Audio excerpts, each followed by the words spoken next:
that is just awful.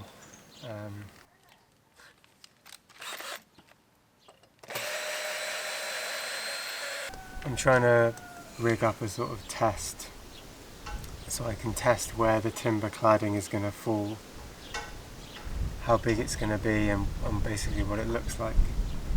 And I think the best way of fixing into these tijolos is using chemical anchors. So I've got these sleeve-like resin things. You insert into a hole, fill with resin, and then you put this through threaded bar cut to a certain size. And that sits in there, the resin goes off, and then you've got a secure fixing point.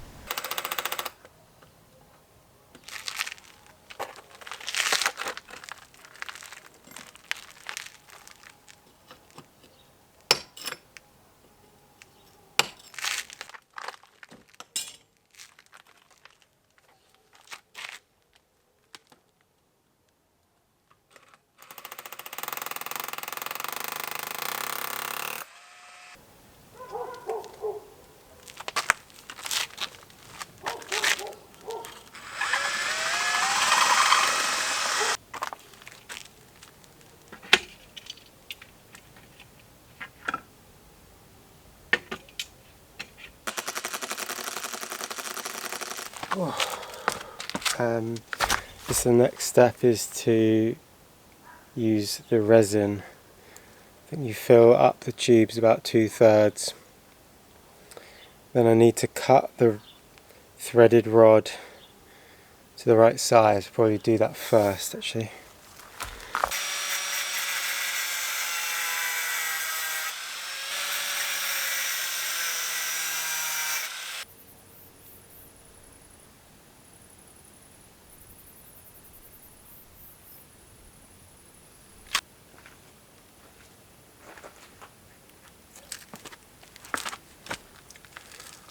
Getting a bit dark, so I'm going to let them set overnight and then pick this up in the morning.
So this is where I've got to at the moment. So we've got these steel C-sections mounted onto steel brackets, which are anchor resined into the Tijolo wall behind. It's pretty sturdy. I've only used one anchor per bracket. I think when I do it for real I'll do 2 anchors. This is just a test really, just to see if I want to proceed down this route. I've already gone quite far with the concrete, so it would be a bit of a shame if I stop now, but I just want to reassure myself, and I think it can work, so that's good news. And I won't be using timber battens here. I'll be replacing these with Amiga studs. I think they're called Amiga brackets or something like that.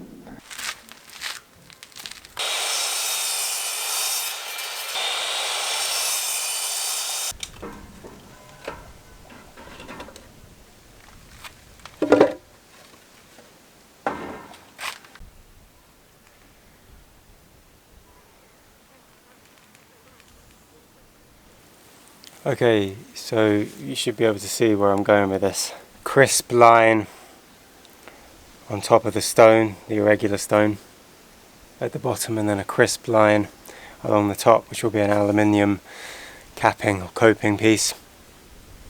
There's a few different things I can try with the cladding. I can do board on board, I can stack it how it is now. I think vertical cladding is the way I'm going to go though. I don't think I want to try horizontal.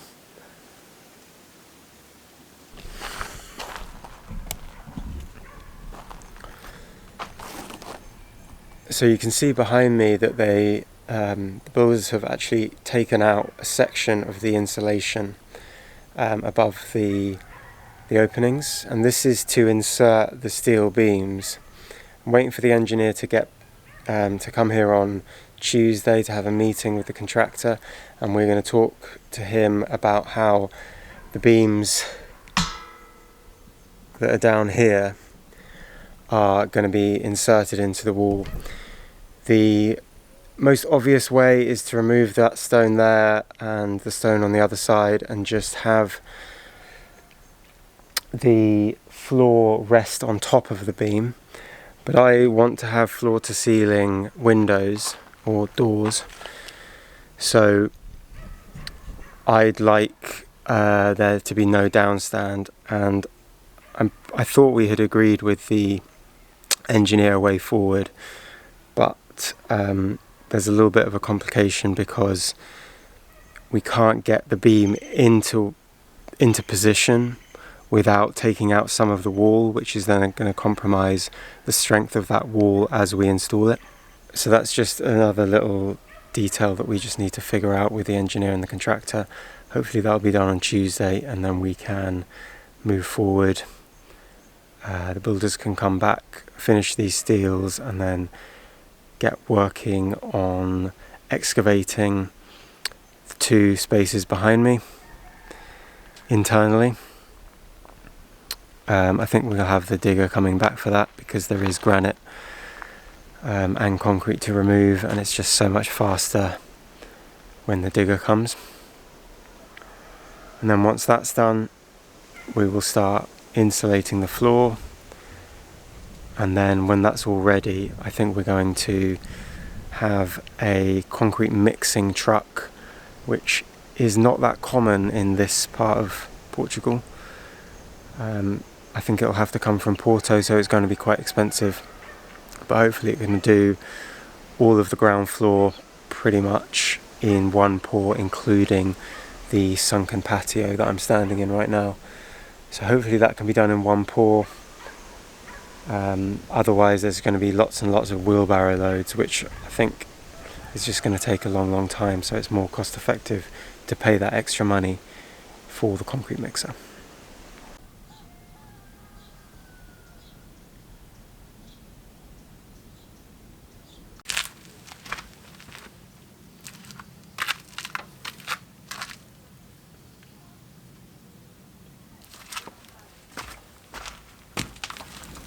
I've had this solar panel for about 5 years now. We put it on the top of our camper van at the start of the conversion. It's 200 watts And then after I think a year, we upgraded to way more than double. I can't remember, maybe it was 540 in total. But I'm going to use this, put it on top of the outbuilding roof to charge a battery, and then there's going to be lights on the top of the outbuilding and on the inside of the outbuilding for the workshop.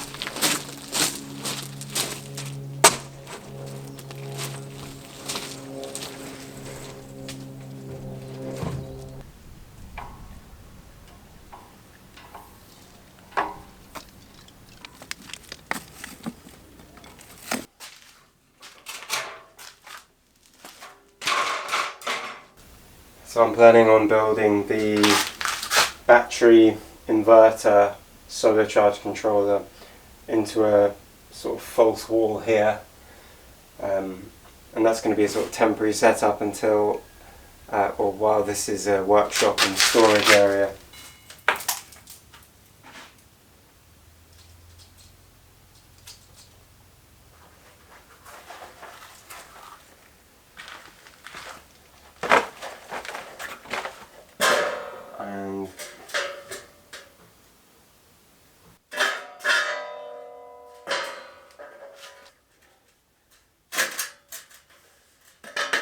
And then I'll screw through the ends.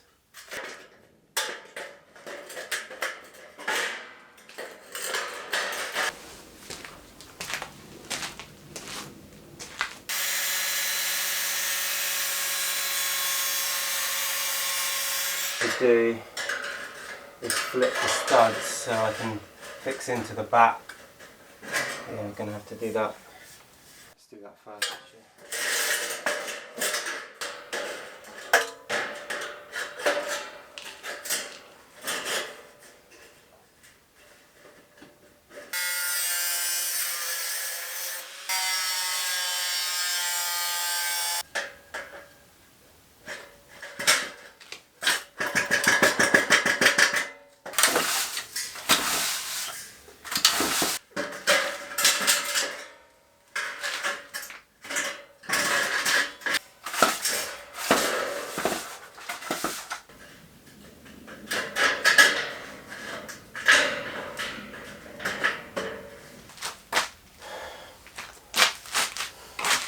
Something like that.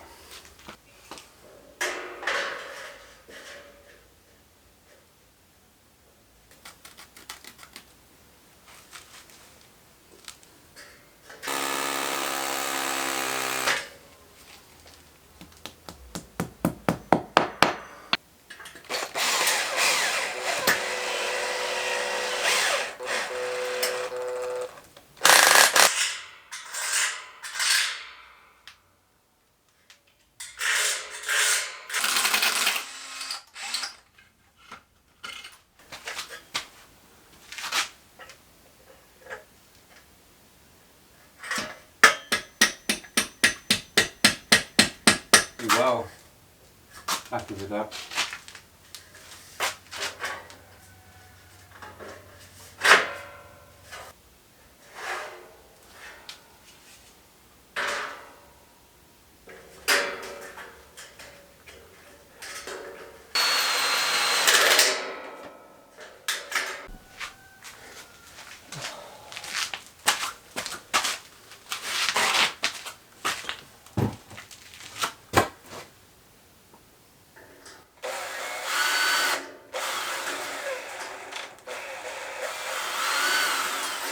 Oh, there must be a better tool or way to do this.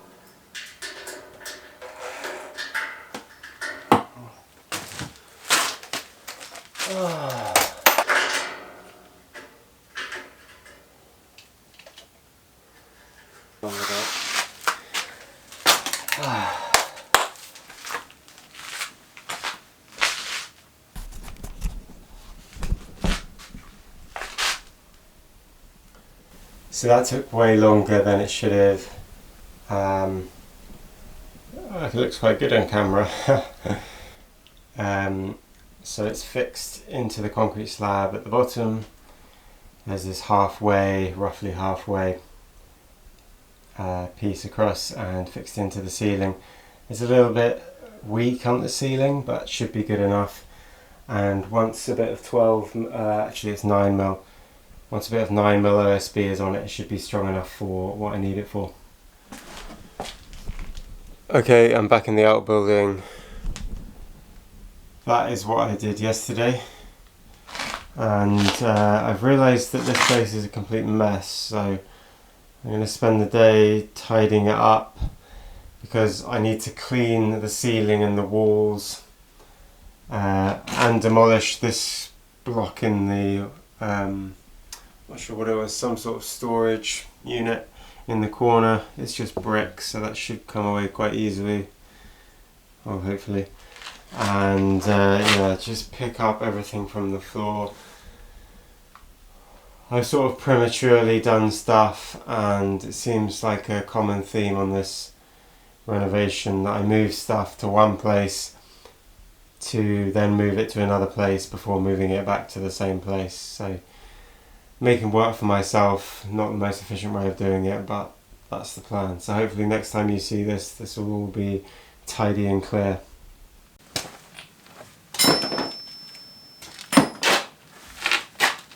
Right, I've cleared most of the stuff. Still need to move those OSB boards, but I'm not sure exactly where to move them to just yet. Next thing I'm going to do is try and take down this wall. So the plan is to convert this into a workshop, and that space is pretty much unusable.